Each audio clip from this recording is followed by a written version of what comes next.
నేను రక్షింపబడిన రోజుల్లో జీన్స్ ప్యాంట్, అంటే ఆ రోజుల్లో జీన్స్ ప్యాంట్ కొంచెం బూట్ కట్ ఉండే జీన్స్ ప్యాంట్ ఉండేది.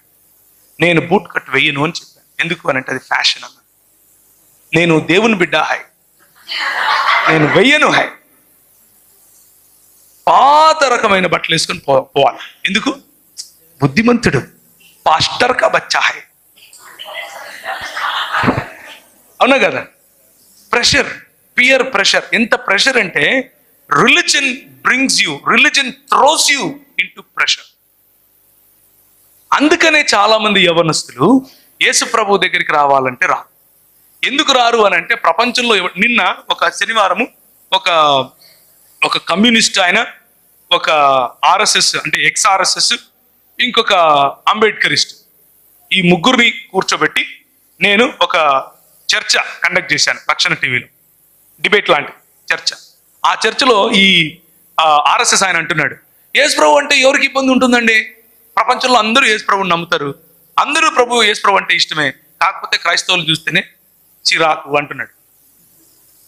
క్రైస్తవులను చూస్తే చిరాకు. నిన్న నేను కర్నూలులో ఉన్నాను.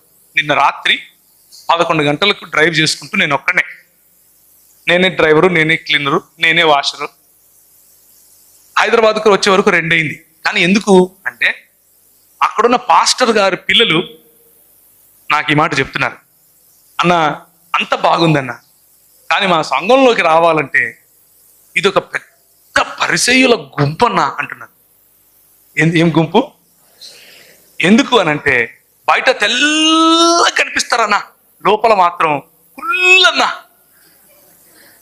కుళ్ళు. ఇది మన సమస్య. ఎక్కువ మంది యంగ్ పీపుల్ ఎందుకు యేసు ప్రభువును వెంబడించడానికి దూరంగా ఉంటారు అని అంటే వాళ్ళకు కావలసిన ఫ్రెండ్షిప్ దొరకదు, వాళ్ళకు కావలసిన రిలేషన్షిప్ సంఘంలో మనం ఇవ్వలేకపోతున్నాం. సంఘంలో అది కనిపించదు. వాళ్ళకి ఏమనిపిస్తుంది అని అంటే this is a boring life, boring life. Prabhu ఒకరోజు నేను క్యాట్ కోసం ప్రిపేర్ అవుతున్నాను. క్యాట్ అంటే MBA entrance examination, common admission test. CAT కోసం ప్రిపేర్ అవుతూ ఉంటే మతం శుక్రవారం వస్తే ఏం చేయమని చెప్తుంది? విన్నావా? మా జాతే ఎక్కువ ఉంది ఇక్కడ. పోస్టింగ్ చేయాలి. పోస్టింగ్ చేయడం కోసం అంటే అలాగే పలికేవారు మా సంఘంలో, పోస్టింగ్ చేస్తున్నావా బ్రదర్? అన్న చేస్తున్నానా? చేయలేదంటే నేను తక్కువ